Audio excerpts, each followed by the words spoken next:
नमस्कार। किस तरह हैं? कैसे हैं? खुश होंगे? अपने अपने घरों में सुरक्षित होंगे। अभी तो सर्दी की छुट्टियां चल रही हैं और शायद हो सकता है कि लॉकडाउन भी लग जाए। अब लॉकडाउन का तो लेके कई विचार हैं। कोई कहता है रात का लॉकडाउन ठीक है, कोई कहता है दिन का ठीक है, कोई कुछ। हर किसी के इस बात को लेकर अपने विचार हैं, है ना?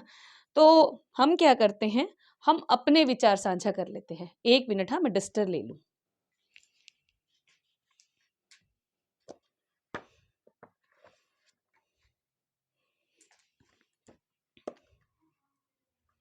हम क्या हैं, अपने विचार साझा कर लेते हैं। हमारे विचार मेरे मंच नॉकआउट एजुकेशन पर। इसी बीच मैं आप सभी का हार्दिक स्वागत करती हूँ और आज मैं आपको बताऊंगी मानक वर्तनी के बारे में। मानक वर्तनी के पहले वीडियो के बारे में हमने कुछ नियमों की जानकारी ली, है ना, कुछ शब्दों के बारे में जाना, एक छोटा सा प्रैक्टिस शीट या यूं कहूँ कि आकलन करने के लिए कुछ शब्दों को मैंने लिखा भी है कि कौन सा अमानक है तो उसका मानक रूप और कौन सा मानक है उसका अमानक रूप लिखें। अब देखिए, हिंदी जो भाषा है उसकी वर्तनी को लेकर, उसकी वर्तनी के विविध पहलुओं को लेकर 11वीं शताब्दी के अंतिम चरण से ही विविध 19वीं शताब्दी के अंतिम चरण से ही बहुत प्रयास हुए हैं और इसमें केंद्रीय हिंदी निदेशालय द्वारा 2003 में देवनागरी लिपि तथा हिंदी वर्तनी के मानकीकरण के लिए अखिल भारतीय संगोष्ठी का आयोजन किया गया और जिसके अंदर बैठकर हिंदी भाषा के बहुत सारे शब्दों पर बात विचार चर्चा हुई। और ये जो कार्य है, वर्तनी का जो कार्य क्षेत्र है वर्तमान समय में किसके पास है? केंद्रीय हिंदी निदेशालय के पास है, जो कि भाषा के इस वर्तनी के स्वरूप के बारे में हमें समय समय पर बताते रहते हैं। ठीक है। अब क्या है कि बहुत सारे ऐसे शब्द हैं, जानकारियां हैं जो हमें चाहिए, हमें पूछनी है, हमें जाननी है और हमें समझनी भी है। उसको समझने के लिए यह आवश्यक है कि हम अपनी ओर जाएं। अपनी ओर का अर्थात स्वर व्यंजन की ओर जाएं। देखिए, किसी भी भाषा को शुद्ध लिखने, बोलने और पढ़ने के लिए आवश्यक है कि हम भाषा के बेस को जानें, उसके निम्नतम स्तर को जानें। निम्नतम स्तर कहाँ से शुरू होता है? अल्फाबेट से, वर्णों से।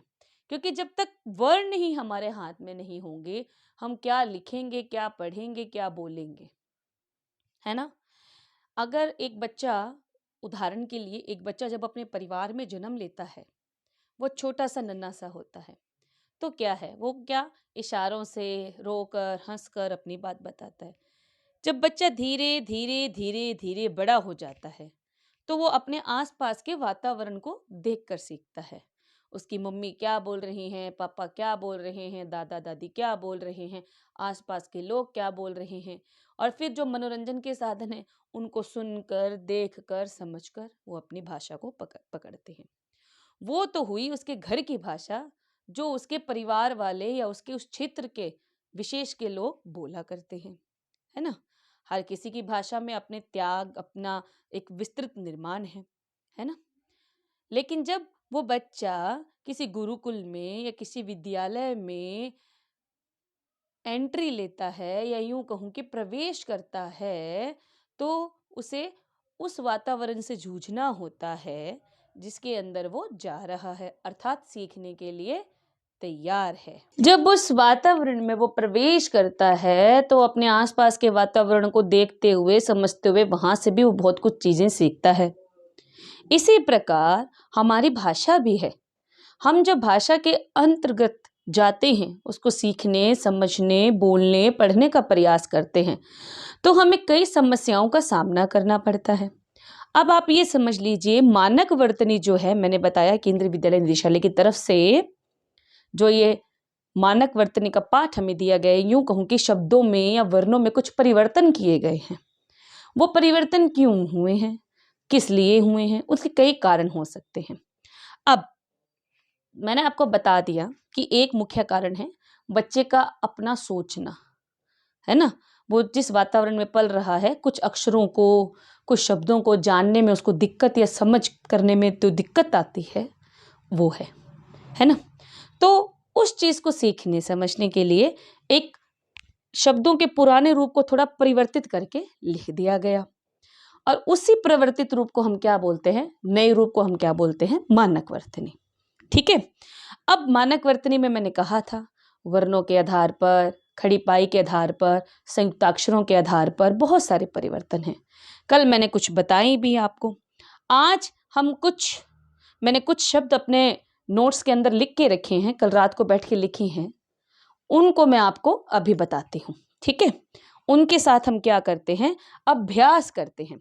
लेकिन उसी अभ्यास में मैं आपको बताती हूँ कि जो अरबी फारसी से हिंदी में आए वर्ण है ना, मैंने बताया था ना, अरबी फारसी भाषा से जो वर्ण हिंदी में आए हैं, ये हमारा हिंदी का वर्ण है, और जब इसके नीचे बिंदी यानी कि नुक्ता का प्रयोग होता है तो वो क्या है, विदेशी शब्द बन जाता है।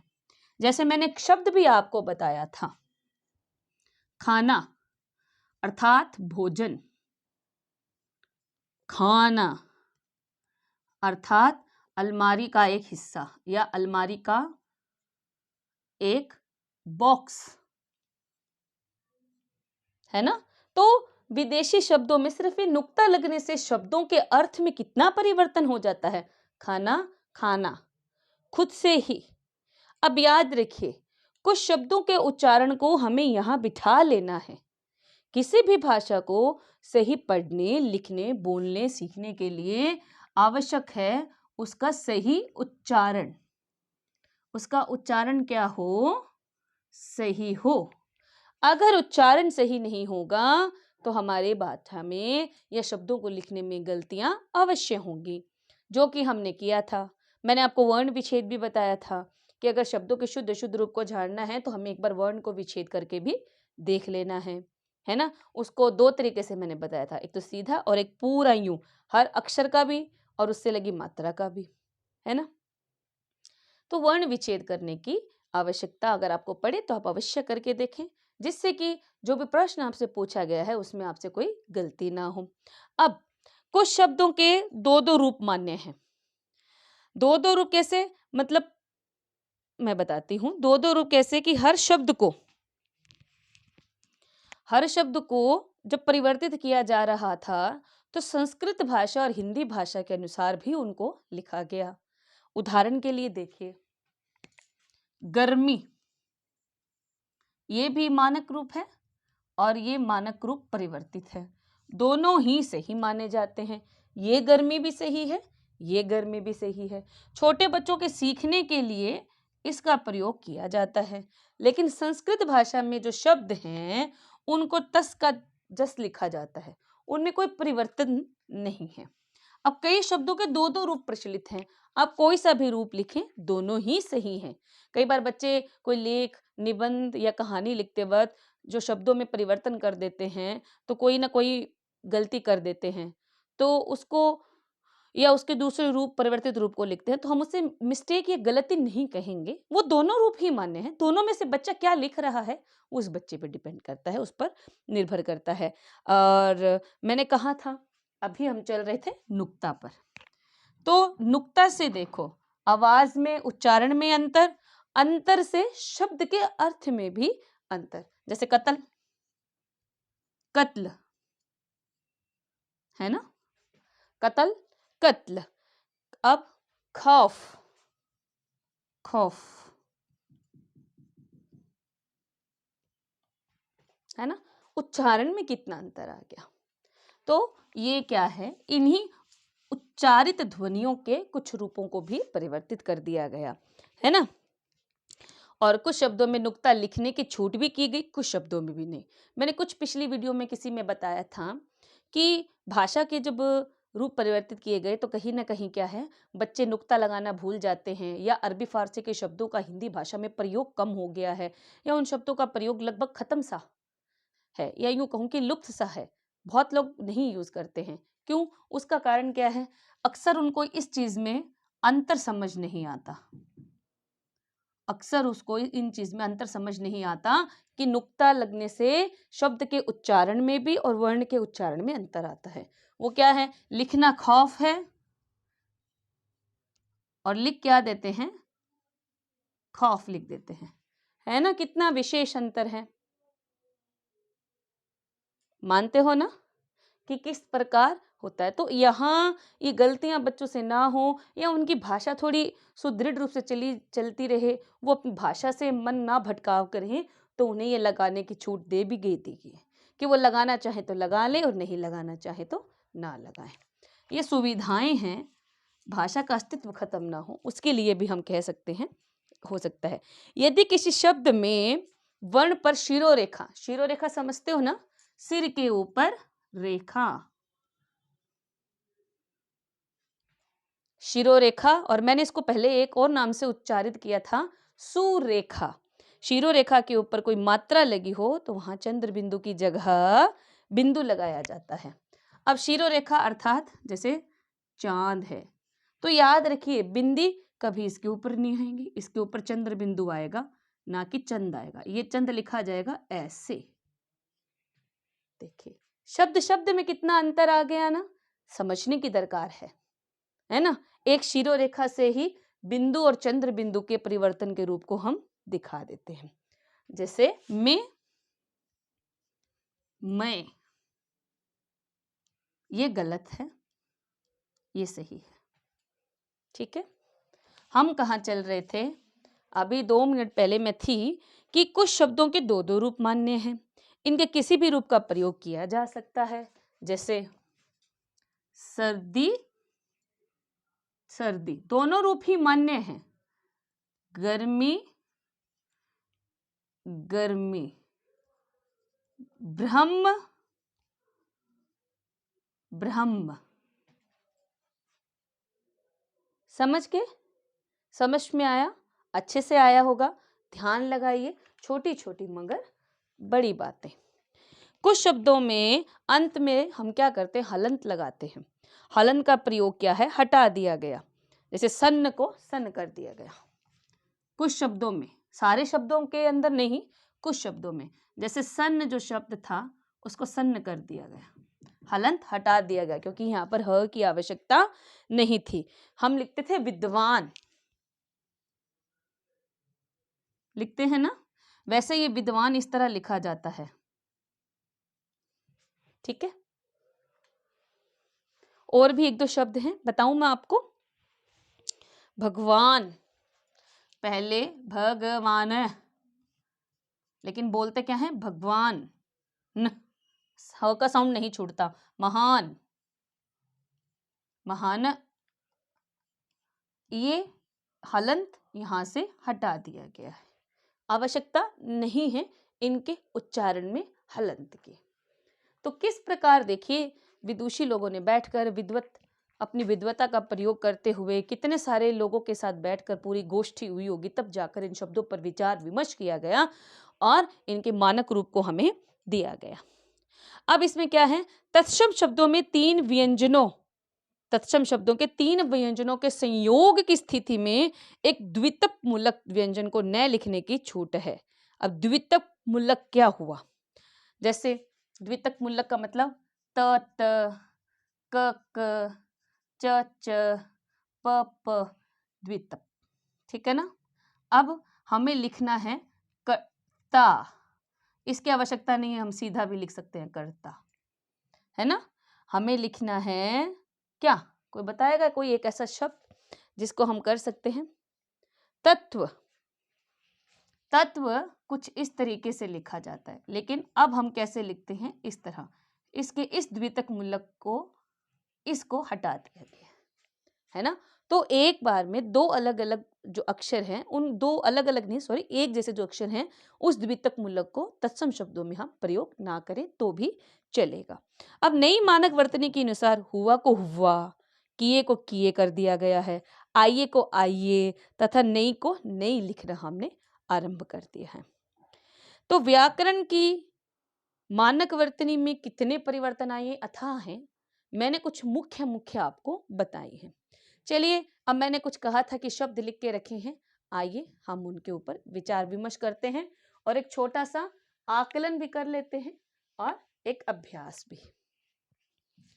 अच्छा, मैंने कल आपको कुछ शब्द दिए थे, है ना, उन शब्दों के ऊपर आपको लिखना था।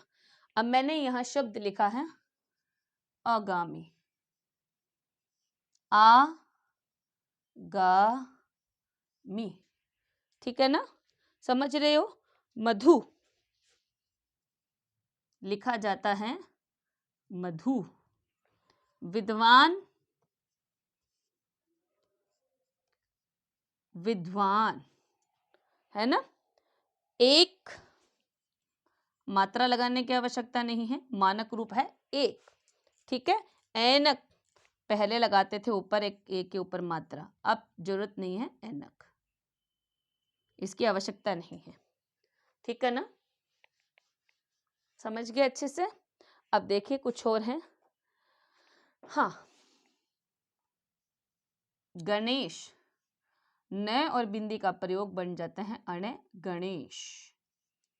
कुछ कुछ उच्चारण अपने में ही है। रणभूमि बन गया है रणभूमि, है ना। मिट्टियां बन गया है मिट्टियां। तो हमने पढ़ा ना खड़ी पाई समाप्त होने पर और पर किस प्रकार मानक वर्तनी में परिवर्तन आता है। देखो बहुत सारे शब्द लिखा करते थे हम,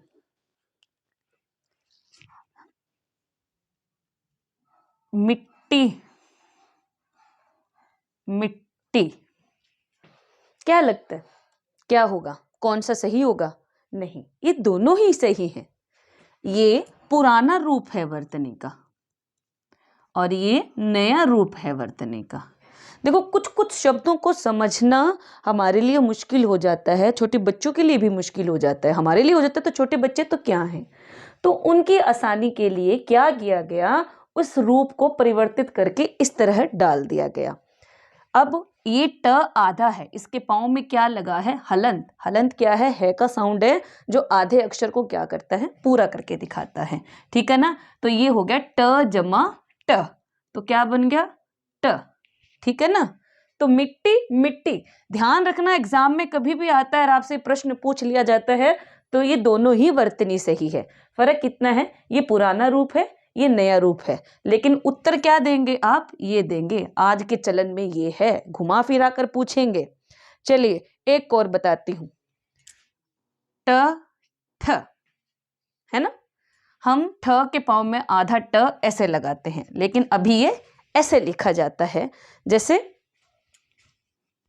पाठ्य। समझ में आया, आपको आया होगा, है ना। अब अच्छा एक और देखिए, द ध, इस तरह लिखा करते थे। थोड़ा मैं यहां से मिटा लेती हूं ताकि आसानी रहे। शब्द है बुद्धू, हम लिखते हैं आज के समय में बुद्धू, थोड़ा टाइम पहले लिखा जाता था बुद्धू, है ना, लिखा जाता था ना, ओ सॉरी बड़े ऊ की मात्रा आएगी बुद्धू। फर्क क्या आ गया, पहले द के पाँव में ध इस तरह लगा करता था, अब द को ऐसे कर दिया और ध को ऐसे कर दिया, ठीक है ना। समझ में आया कि किस प्रकार हमारी भाषा में समय के अनुसार परिवर्तन आए हैं। परिवर्तन हमारी आवश्यकता के अनुसार आए हैं, हमें इजी कर दिया गया, लेकिन ये पुराना रूप भी सही है और ये परिवर्तन भी सही है, लेकिन अभी हम इसको लेकर चलते हैं, ठीक है ना। इसके साथ देखिए, पहले सब इकट्ठा लिख देते थे, जैसे किसी ने कहा रवि ने, तो नाम में क्या होता था, बदलाव हो जाता था, तो कहने में बदलाव हो जाता था। और अब हम लिखते हैं ऐसे अलग सुरेखा का अक्षरों के साथ प्रयोग करते हैं, रवि ने कहा। थोड़ा 15-20 साल पुरानी पुस्तकें अगर आप उठाएंगे परिवर्तन से पहले की, तो आप इसमें इस प्रकार के ही शब्द देखेंगे जो कि अमानक रूप हैं, ठीक है। अच्छा एक और देखिए, पहले लिखा करते थे भक्त, अब हम लिखते हैं भक्त। समझ में आ रहा है, पहले लिखा करते थे भक्त, अब लिखते हैं भक्त। ये अमानक रूप है और ये मानक रूप है। अमानक का जो अभी मान्य नहीं है और मानक का अर्थ हुआ जो अभी मान्य है। अब एक और देखते हैं, प्रहलाद। प्रहलाद ये मानक रूप है, लेकिन पहले का प्रहलाद कैसे लिखा जाता था? प्रहलाद। ठीक है, समझ में आ रहा है? समझने योग्य बातें हैं, छोटी छोटी मगर बड़ी बातें। अब क्या है, मानक वर्तनी में बहुत सारे शब्द का परिवर्तन हुआ, हमने परिवर्तन देखा भी, हम उस परिवर्तन को प्रयोग में भी ला रहे हैं। बहुत सारे शब्द हैं, जैसे ब्रह्मा, असहाय, है ना। अब देखिए, ये बता चुकी हूं, ट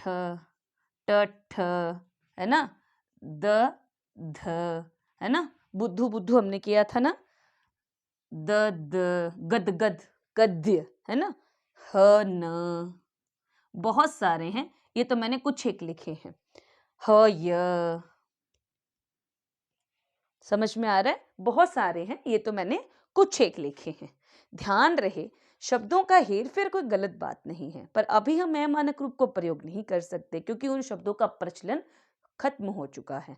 अब हमें क्या करना है, मानक रूप को प्रयोग में करते हो, लेकिन फिर भी अगर आप अपनी लेखनी में पुराने शब्दों का कविता या कुछ लिखते वक्त प्रयोग करते हैं तो गलत नहीं माना जाएगा। हाँ, एग्जाम वगैरह में आपको इसी मानक वर्तनी की सहायता से इन शब्दों का ही सहारा लेना है ना। जैसे राम को, लेकिन अब हम लिखते हैं राम को, हम बीच में थोड़ा सा गैप दे देते हैं, अंतर देते हैं। आपको एक तो देखो, पहले आपको ऐसे लिखते थे और अब हम लिखते हैं आपको, थोड़ा सा स्पेस देके, जगह देके, है ना, और यही सही रूप है। अब ना जाने कितने विद्वान बैठे होंगे ना, तभी इतनी चीजें परिवर्तित हुई हैं, हमारे समझने में आसानी हुई है कि किस प्रकार हम हमारे शब्दों में परिवर्तन कर सकते हैं। अब देखो, स्वरनाम शब्दों के साथ प्रयुक्त किए जाने वाले विभक्ति चिन्ह स्वरनाम शब्दों में, अच्छा कुछ शब्द होते हैं, में, मैं, नहीं, इनमें, आदि। ये आदि का अर्थ है कि अभी और भी शब्द हैं, ठीक है ना। ये कुछ ऐसे शब्द लिखे हैं जिन पर हमेशा बिंदी आती है, ठीक है ना, मैं, है ना, हमेशा इन पर बिंदी आती है, ठीक है। कोई नियम नहीं, कोई वक्त नहीं, लेकिन हाँ, इन पर अगर बिंदी लगाई है तो इनकी स्वाभाविक वर्तनी के लिए ही। हम इसके ऊपर भी चर्चा करेंगे, लेकिन पहले हम यहाँ आ जाते हैं। मैंने कहा स्वरनाम शब्दों के प्रयोग में जो विभक्ति चिन्ह हम लगाते हैं उसके साथ मिलकर जो लिखा जाना चाहिए उसके ऊपर, जैसे मैंने यहाँ कुछ शब्द लिखे थे, में और ने, ये विभक्ति चिन्ह है। कर्ता ने, कर्ता कौन है? मैं, तो क्या हो गया? मैंने, ठीक है ना। याद रखिए, मैं क्या है? स्वरनाम है, और ने क्या है? विभक्ति चिन्ह है। विभक्ति चिन्ह समझते हो ना, परसर्ग समझते हो ना, कर्ता ने कर्म को करण से, है ना, अपदान संप्रदान के लिए अधिकरण में पराधि, है ना। तो जब स्वरनाम के साथ विभक्ति चिन्ह का मेल हुआ तो ये क्या बन गया? मैंने। मैं कौन है? मैं, कर्ता। ने कौन है? जिसके द्वारा काम होगा, है ना। तो मैंने खाना खा लिया, मैं अपना कार्य पूरा कर चुका हूं, क्या? कि खाना खा लिया।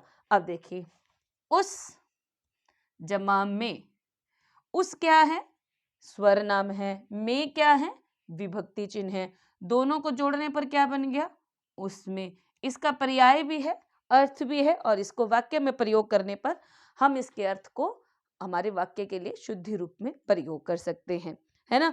अब देखो, संज्ञा शब्दों के साथ जुड़ने वाले श्री, जी आदि शब्द। अब श्री हम किसके साथ लगाते हैं? बड़ों के नाम के साथ लगाते हैं। अध्यापक को चिट्ठी लिखते हैं छुट्टी के लिए तब लगाते हैं, किसी बड़े ऑफिस में लिखते हैं तब लिखते हैं ना, श्रीमती, श्रीमान जी, है ना, कहिए जी, सर जी आपने बुलाया, वशिष्ठ जी आ रहे हैं। आदर सूचक हैं ये सभी।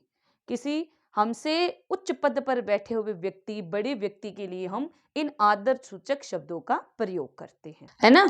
तो संपादक है और है, इनको हम लिखते हैं तो ये आदर सूचक शब्द हैं। कोमल जी, वशिष्ठ जी, श्रीमान जी, श्रीमती जी जो संज्ञा के आगे या पीछे जुड़कर उनको आदर प्रदान करते हैं। अब मैंने यहाँ कुछ शब्द आपको लिख दिए हैं, इन शब्दों का आपको बताना है। अगर अमानक रूप में ये है तो आप मानक रूप लिखिए, और अगर मानक रूप में है तो अमानक रूप लिखिए। कमेंट बॉक्स में इनका उत्तर अवश्य दें। सीखते रहिए, सिखाते रहिए, अपनी आने वाली परीक्षाओं की तैयारी अच्छे से कीजिए, और नए अपडेशन पाने के लिए हमारे चैनल नॉकआउट एजुकेशन को सब्सक्राइब कीजिए। लाइक, कमेंट और शेयर करना ना भूलें, और जिसको ज़रूरत है उस तक ये वीडियो अवश्य पहुंचाएं। तब तक के लिए मैं रेणु जैन आपसे विदा लेती हूं और मिलती हूं अगली वीडियो में, जिसमें मानक वर्तनी के कुछ और नियमों के बारे में हम जानकारी लेंगे। तब तक के लिए जय जिनेंद्र।